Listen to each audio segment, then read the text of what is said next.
আমরা আসলে মাদকের সবচেয়ে বড় আরো হইলো এই জায়গাটা আমরা যে জায়গাটা আমি স্পষ্ট বলে দিতেছি, স্পষ্ট বলতেছি, যদি কেউ ভাষা না বুঝতে পারে স্পষ্ট বলতেছি, পিঠের চামড়া কিন্তু থাকবে না, পিঠের চামড়া কিন্তু থাকবে না। আপনি যেই হন, আপনি কোন মন্ত্রীর ভাই হন, এমপির ভাই হন, চেয়ারম্যানের ভাই হন, যেই হন, পিঠের চামড়া কিন্তু থাকবে না। আমি যুব সমাজকে অর্ডার দিচ্ছি, যেখানে মাদক সেবন অবস্থায়, মাদক বিক্রি অবস্থায় পাওয়া যাবে, আটক করবা।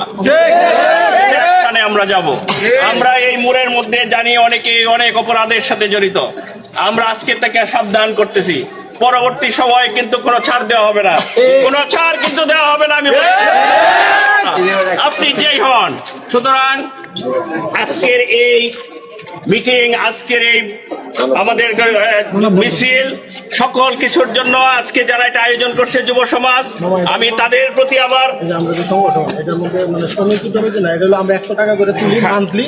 এটা হলো মানে সবটাই হলো কাজের জন্য। আমরা যে আজকে যে যুব তারুণ্যের আলো যে সংগঠন, মাদকের বিরুদ্ধে, দুর্নীতির বিরুদ্ধে, ইফটিজিং এর বিরুদ্ধে, নারীর প্রতি অবমাননার প্রতি, তাদের বিরুদ্ধে আমরা একসাথে যাব। আজকে আমরা সমাজে দেখেছি পরকীয়া এবং তালাক এটা ব্যাপক হারে বাড়ছে, যেটা কল্পনা করা যায় না। প্রতিদিন 10-20টা করে দরবার আসছে, শুধু এই যে তালাক আর পরকীয়ার কারণে। আমরা এটার বিরুদ্ধে অ্যাকশন নিব, আমরা মাদকের বিরুদ্ধে অ্যাকশন নিব, আমরা ইফটিজিংয়ের বিরুদ্ধে অ্যাকশন নিব। এখন থেকে বলছি যুব সমাজ, তোমরা আইন হাতে তুলে নিবা না, কিন্তু যারা যেখানে যে অবস্থা পাবে, যে কোনো মুহূর্তে আমাকে ফোন দিবা, আমি সাথে সাথে প্রয়োজনীয় ব্যবস্থা নিব। আর যারা গাঁজাখোর, মদখোর, ইয়াবাখোর, ট্যাবলেট বিক্রি কর যারা আছেন, আমি করজোরে অনুরোধ করে যাইতেছি, আল্লাহর রাস্তে এগুলো ছেড়ে দেন তওবা করে। আপনি 10 টাকা লাভের জন্য সমাজকে যারা ধ্বংস করছেন, তাদের প্রতি আমি অনুরোধ করতেছি, আজকে তাকে ছেড়ে দেন, ভালো হয়ে যান।